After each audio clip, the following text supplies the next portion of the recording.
अभी तो जो टेस्ला कार परसों मेरे घर पर लाई गई थी, तो एलन मस्क मुझे मिले थे, उन्होंने वो हाइपर लूप बनाया। तो मेरे पास अब जगह है 120 मीटर बीच की दिल्ली मुंबई के बीच में। तो मैं दिल्ली से जयपुर इलेक्ट्रिक हाईवे बना रहा हूं, जैसे रेलवे इलेक्ट्रिक पर जाती है वैसे ट्रक जाएंगे। अभी उसका काम नहीं शुरू हुआ, उस पर काम कर रहे हैं। और हाइपर लूप किया तो 2 घंटे में दिल्ली से मुंबई चले जाएंगे। तो टेक्नोलॉजी का उपयोग करके हम हमारे लोगों का जीवन सस्टेनेबल कैसे कर सकते हैं। और उसमें सबसे अच्छी बात है कि मैं जम्मू कश्मीर की सरकार को कोई पैसा नहीं मांग रहा हूं, मुझे जरूरत ही नहीं आपसे पैसा मांगने की, क्योंकि पैसा कैसे खड़े करना इसका मैं एक्सपर्टाइज हूं, मेरे पास है। क्योंकि मैं लाखों करोड़ बोलता हूं, ऐसा नहीं मैं मेरी मीडिया वालों को बोल देता हूं कि मेरे एक एक वाक्य को आपके पास लिख लेना, और एक भी काम नहीं हुआ तो मेरी ब्रेकिंग न्यूज लगा देना, क्योंकि मैं जो करता हूं वही बोलूंगा और जो बोलूंगा वही कहूंगा। तो ये हो सकता है। हम कटरा में अभी इंटर मॉडल स्टेशन बना रहे हैं, आपने ही सहयोग दिया है, बहुत बड़ा स्टेशन बना है। वहां हम लोग लॉजिस्टिक पार्क बना रहे हैं, बस पोर्ट बना रहे हैं, वहां पार्किंग प्लेस बना रहे हैं, काफी सुंदर बना रहे हैं।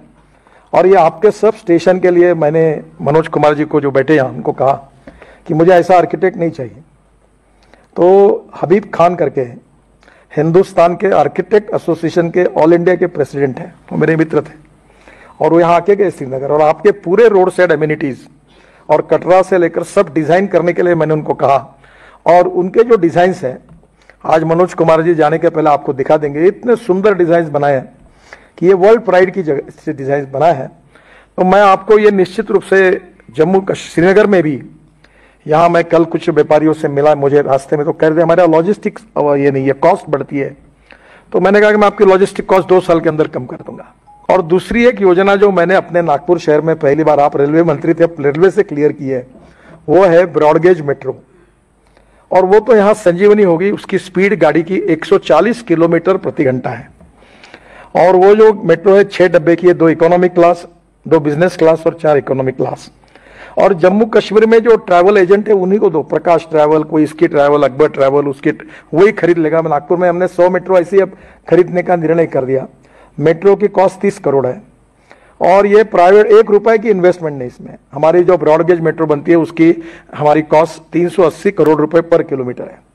और जो मेट्रो मैं अब तैयार कर रहा हूं जिसकी अनुमति रेलवे मंत्रालय ने दी, वो उसकी 1 करोड़ रुपए भी पर किलोमीटर कॉस्ट नहीं, मैं 900 किलोमीटर की बना रहा हूं।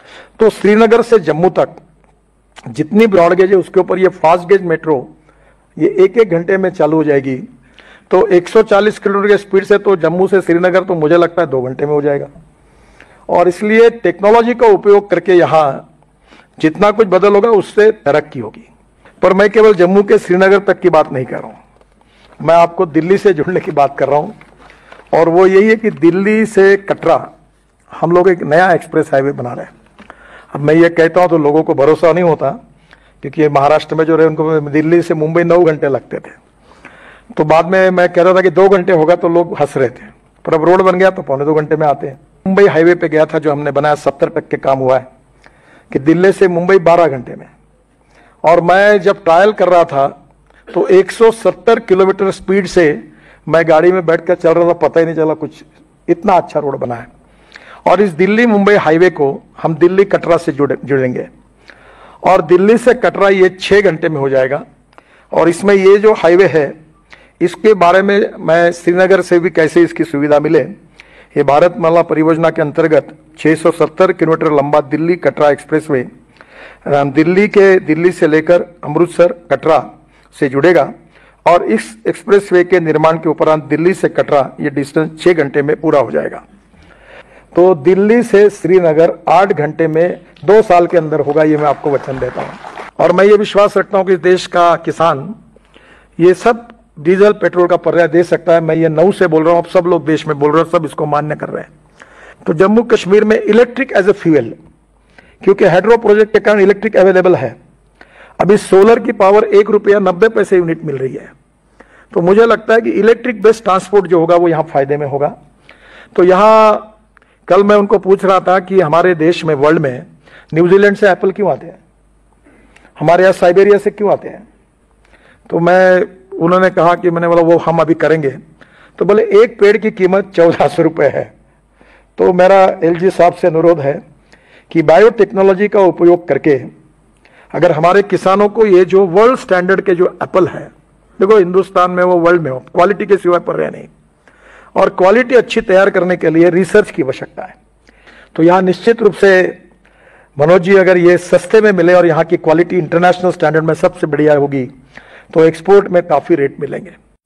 और अभी तो मैं देश में 4-5 जगह पर ऐसे ब्रिज बना रहा हूँ कि नीचे में 8 लेन रोड, ऊपर में 6 लेन ब्रिज फर्स्ट लेवल, फिर उसके ऊपर में 6 लेन ब्रिज सेकंड लेवल, और उसके ऊपर से ये पब्लिक ट्रांसपोर्ट सिस्टम और इलेक्ट्रिक पुणे में बना रहा हूँ, शिरूर से लेकर वाघोली तक 50 किलोमीटर।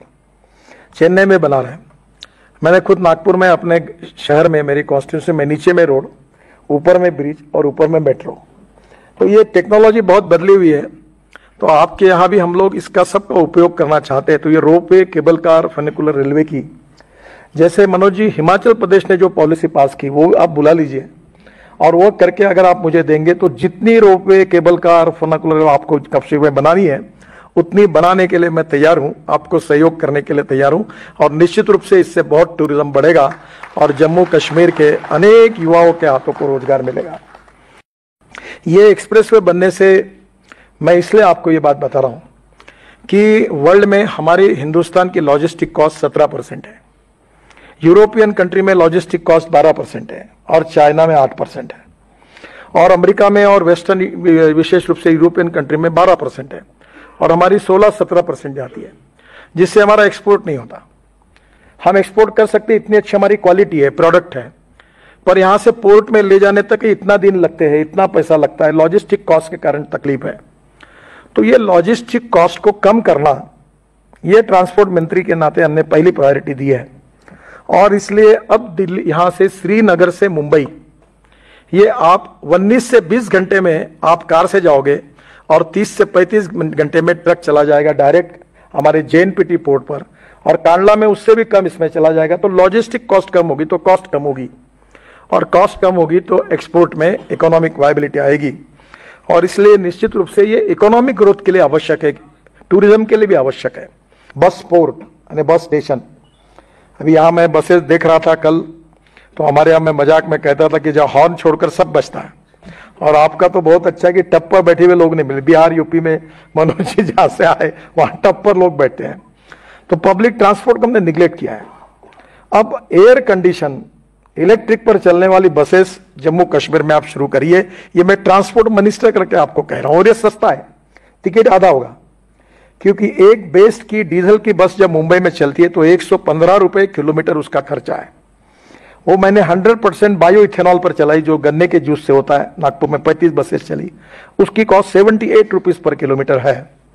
और जो इलेक्ट्रिक पर चलती है, पूना में अभी बसेस आई इलेक्ट्रिक की, कल परसों में पूना में ही था, कोल्हापुर कराड़ में, वो बसेस मैंने देखी, वो मैंने ही लाई। वो बसेस की 50 रुपए पर किलोमीटर कॉस्ट है। तो जम्मू कश्मीर की जनता टिकट रेट 25% कम करके 100%, अब एयर कंडीशन की यहाँ जरूरत नहीं है, पर लग्जरी बस में बैठ सकती है। और इसलिए आप इसको निश्चित रूप से करिए। तो एक मेरा आपसे सुझाव है कि अब ये जो हिल स्टेशन है, इसको आप अच्छे आर्किटेक्ट से इसका टाउन प्लानिंग जैसा डिजाइन कर लो। कल मुझे गुलमर्ग में भी देखने को मिला कि जिस प्रकार का क्लीननेस यूरोपियन स्विट्जरलैंड में मिलता है वैसा नहीं है। तो आप उस प्रकार का डिजाइन करके, क्योंकि इस सब के पीछे एक ही विचार है कि जम्मू कश्मीर के जवान लोगों के हाथों को काम कैसे मिले। और टूरिज्म ही ऐसा सेक्टर है कि जिसमें 48% कैपिटल इन्वेस्टमेंट, ये केवल एम्प्लॉयमेंट पोटेंशियल क्रिएट करने के लिए होती है, जिससे गरीबी दूर होगी, रोजगार मिलेगा, इन्वेस्टमेंट आएगी, समृद्धता और संपन्नता।